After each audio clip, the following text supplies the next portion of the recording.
হেলেঞ্চার এদিকে জগদীশপুর, এখানে পদ্মবিল আছে একটা। তো আমরা এসলাম পদ্ম ফুলের খোঁজে যে একটু ভিডিও বানাবো, একটু ছবি তুলবো।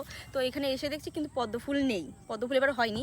কিন্তু এসে দেখো কি সুন্দর একটা জিনিসের খোঁজ পেয়েছি, দেখো। আমরা জানতামই না এখানে এত সুন্দর গাঁদা ফুলের বাগান আছে, জানতামই না। অ্যাকচুয়ালি আমরা রাস্তায় ছিলাম, রাস্তায় দাঁড়িয়েও ফুলের ভিডিও করছিলাম।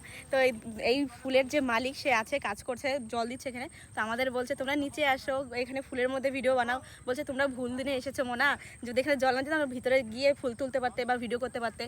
উনি খুব ভালো, আমাদের আরও বলছে তোমরা এসো ভিতরে এসে ভিডিও বানাও। অনেক জায়গায় আছে ঢুকতেই দেয় না, বলে ছবিও তোলা বারণ, টাকা দিতে হবে। কিন্তু ইনি খুব ভালো, আমাদের আরও নেমে বলছে ভিডিও বানাও দেখো। আর ওনার এখানে 2-3টে ফুলের বাগান আছে। উনি বলছে তোমরা যেটাই ভালো লাগে সেটাই গিয়ে ভিডিও করো, কি ভালো। আর দেখো ফুল বাগানটা কত সুন্দর, দোপাটি ফুল আছে। আর বিভিন্ন এখানে হলুদ আর এখানে কমলা কালারের গাঁদা ফুলগুলো আছে, ভীষণ সুন্দর। ওই মাথায় কত সুন্দর, এখানে আসতে খুব ভালো আছে। আরেকদিন আসবো এখানে সকাল সকাল, আজ তো রোদেই নেই, আলো চলে গেছে। জানতাম না এত সুন্দর লোকেশন আছে, তাহলে সকাল সকাল আসতাম।